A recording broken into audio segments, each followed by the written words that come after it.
Ketika seseorang memutuskan untuk hijrah, mungkin begitu banyak pertanyaan dalam diri yang mengganggu bahkan tidak jarang menjadi pertempuran dalam hati. Apakah bisa saya istiqomah di hijrah saya? Gimana kalau setelah hijrah rezeki saya hilang?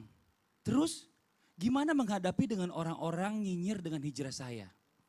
Dan hari ini di Islam itu Indah akan membahas tema yang selalu menjadi pertanyaan yang paling besar bagi orang-orang yang hijrah, yaitu terus abis ini aku harus ngapain?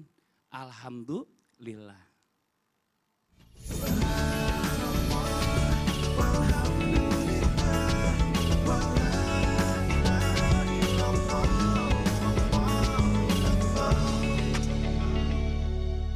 Auzubillahiminasyaitonirrajim. Bismillahirrahmanirrahim. Assalamualaikum warahmatullahi wabarakatuh. Waalaikumsalam warahmatullahi wabarakatuh. Jamaah, oh jamaah, alhamdulillah. Alhamdulillahirabbil alamin. Allahumma sholli ala sayyidina Muhammad wa ala ali sayyidina Muhammad. Alhamdulillah hari ini kita ketemu lagi di Islam itu Indah, dan alhamdulillah juga hari ini kita membahas tema yang luar biasa buat orang-orang atau sahabat-sahabat kita, tetangga kita, saudara kita yang sedang mengalami hal-hal yang mungkin banyak pertanyaan. Apa sih pertanyaannya? Pertanyaannya adalah sesuai dengan tema kita pagi hari ini. Temanya adalah terus abis ini aku harus ngapain? Nah ini Masya Allah luar biasa. Berbicara masalah tentang orang-orang yang hijrah nih ya.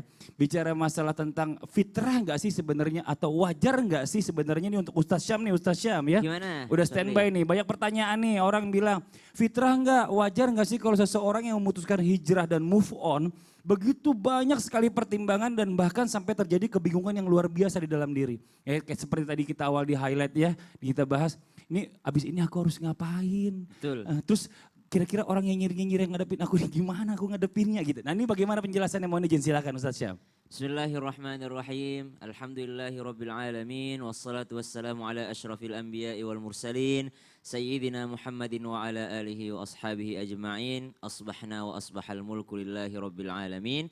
Bismillahilladzi la yadhurru ma'asmihi syai'un fil ardi wa la fis sama'i wa huwas samiul alim. Tabe guru-guruku Ustadz Maulana, Kokoli, Mas Fadli, dan seluruh jamaah yang dimuliakan Allah Subhanahu wa taala. Assalamualaikum warahmatullahi wabarakatuh. Waalaikumsalam warahmatullahi wabarakatuh. Ketika seseorang sudah hijrah bukan berarti hidupnya langsung merasa bahwasanya tidak ada lagi yang harus dikerjakan setelahnya.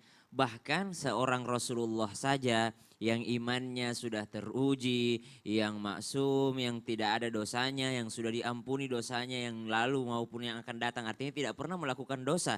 Rasulullah Sallallahu Alaihi Wasallam manusia dengan iman yang paling kuat, tetap saja ketika dia berdoa, Allahumma hdina fi man hadait, ya Allah berikan aku hidayahmu. Artinya Rasulullah saja itu masih minta hidayah kepada Allah Subhanahu Wa Taala. Dan di dalam solat-solatnya para sahabat, Rasulullah termasuk mengatakan apa? Ihdinas siratal mustaqim. Ya Allah tunjukkan aku jalan yang lurus. Artinya jalan buat istiqamah. Kalau seorang Rasulullah saja seperti itu, apatah lagi kita manusia biasa ataupun kita adalah umat-umat yang di belakang gitu kan, yang tidak bertemu dengan Rasulullah Sallallahu Alaihi Wasallam, jauh dari masa di mana diturunkannya Al-Quran. Jadi kalau yang namanya kebingungan ataupun apa, itulah kita semua fitrah manusia. Kalau ditanyakan apakah itu watak manusia atau fitrahnya manusia, memang seperti itu. Makanya Islam itu Indah hadir tiap hari, kita saling mengingatkan, kita saling yang namanya memberikan peringatan sebagaimana Al-Quran turun sebagai peringatan. Maka di dalam Al-Quran Allah Subhanahu wa taala mengibaratkan yang namanya orang yang hijrah itu adalah ada yang dengan usahanya sendiri, tapi ada juga yang langsung dari Allah Subhanahu wa taala. Contoh di dalam surah An-Nahl Allah mengibaratkan Al-Quran atau petunjuk Allah Subhanahu wa taala atau hidayah Allah itu seperti air hujan. Ya, yumbitu lakum bihiz zar'a waz zaituna wan nakhila wal a'nab. Hujan turun untuk menumbuhkan tanaman, ditumbuhkan kurma, ditumbuhkan anggur, ditumbuhkan zaitun. Lalu pertanyaannya sekarang, kalau di hutan tanaman itu tumbuh dengan sendirinya.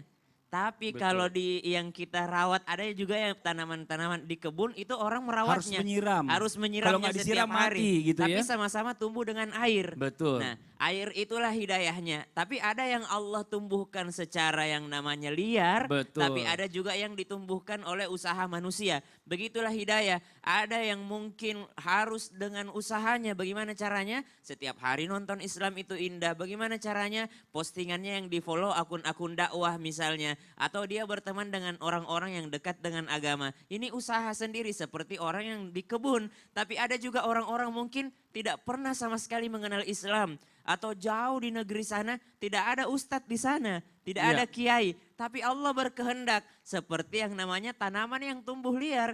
Makanya Allah memberikan isyarat di dalam Al-Quran surah An-Nahl. Seperti Allah menurunkan hujan untuk menumbuhkan tanaman-tanaman zaitun. Ada zaitun yang di kebun, ada zaitun yang di luar sana tumbuh secara liar. Ada anggur yang di kebun, ada juga anggur yang tumbuh secara liar. Tapi yang namanya ada yang butuh perawatan, keduanya pun akan butuh perawatan pada akhirnya. Maka hidayah ini bisa dikatakan datang sendiri dengan kehendak Allah, tapi bisa juga dengan usaha manusia. Akan tetapi usaha kita termasuk apa? Ketika sudah hijrah ini ada muncul pertanyaan, habis ini aku harus ngapain? Habis ini yang paling penting adalah istiqamah. Seperti di awal kami katakan doa Rasulullah, Allahumma hdina fiman hadait. Setiap kita sholat subuh kita kunut, Allahumma hdina fiman hadait. Berikan aku petunjuk. Bahkan anjuran Rasulullah setiap habis sholat doanya apa? Allahumma inna nas'alukal huda wattuqa wal afafa wal ghina.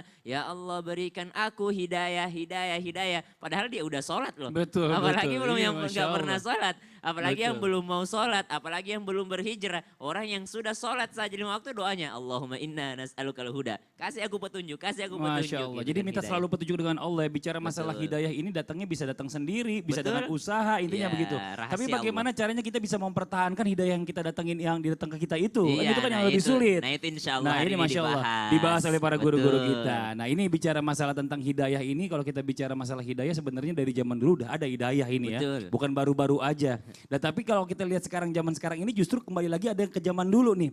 Balik lagi maksudnya ke zaman dulu bagaimana? Ke zaman-zaman jahiliyah. Di mana ini Nabi Muhammad belum datang. Ini ada sebuah contoh ya. Ada sekelompok masyarakat yang hijrah menjadi penyembah motor. Aduh bingung kan kayak gimana nih kebayangannya. Sama-sama kita lihat dulu deh tayangannya. Ini deh tayangannya nih.